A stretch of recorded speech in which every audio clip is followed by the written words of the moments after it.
Is this why Trump wants Greenland? I bet you didn't know that during the Cold War, the US built a nuclear base under Greenland's ice. It became unstable. They walked away. Well, now the ice is melting. Full breakdown tonight. Who can tell me what this is? This one is not sci-fi. This actually happened. During the Cold War, the US launched a classified plan called Project Iceworm. The idea was to hide nuclear missiles under the ice so the enemy could never find them. Now, to test it, they built a real underground city, Camp Century, inside Greenland's ice sheet.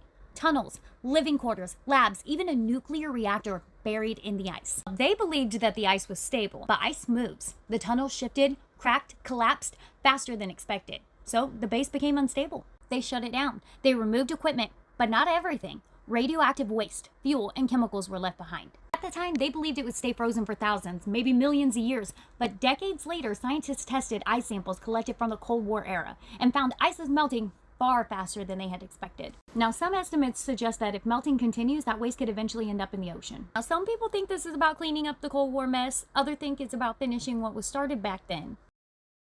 If Greenland isn't about defense and it's about rare earth minerals, ask yourself why those minerals matter. What are they used for? Defense stuff? Perhaps you both are talking about the same thing, just different timelines. We'll break down tonight.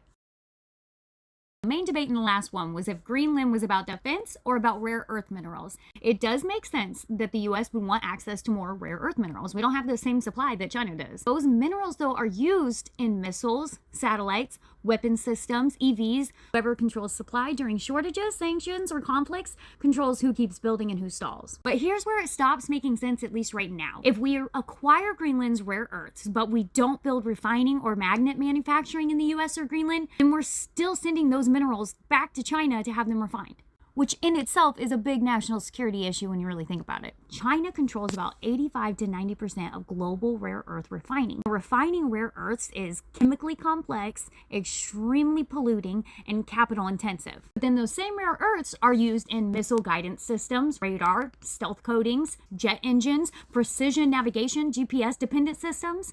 Greenland doesn't free the US from China by itself. It only matters if refining scales with supply. Otherwise, China still controls the choke point. But what do I know? I just write sci-fi based on real life. Let's say Donald Trump wanting Greenland isn't random. And now let's bring in just a little sci-fi. What if it was about finishing something that was started during the Cold War? Back then, the goal was nuclear power and strategic positioning under ice. Now, imagine having modern tech and melting ice revealing what was once unreachable. Now, obviously, Greenland also sits between the US and Russia. Early warning systems, strategic control, Arctic access. Now, here's the speculative part.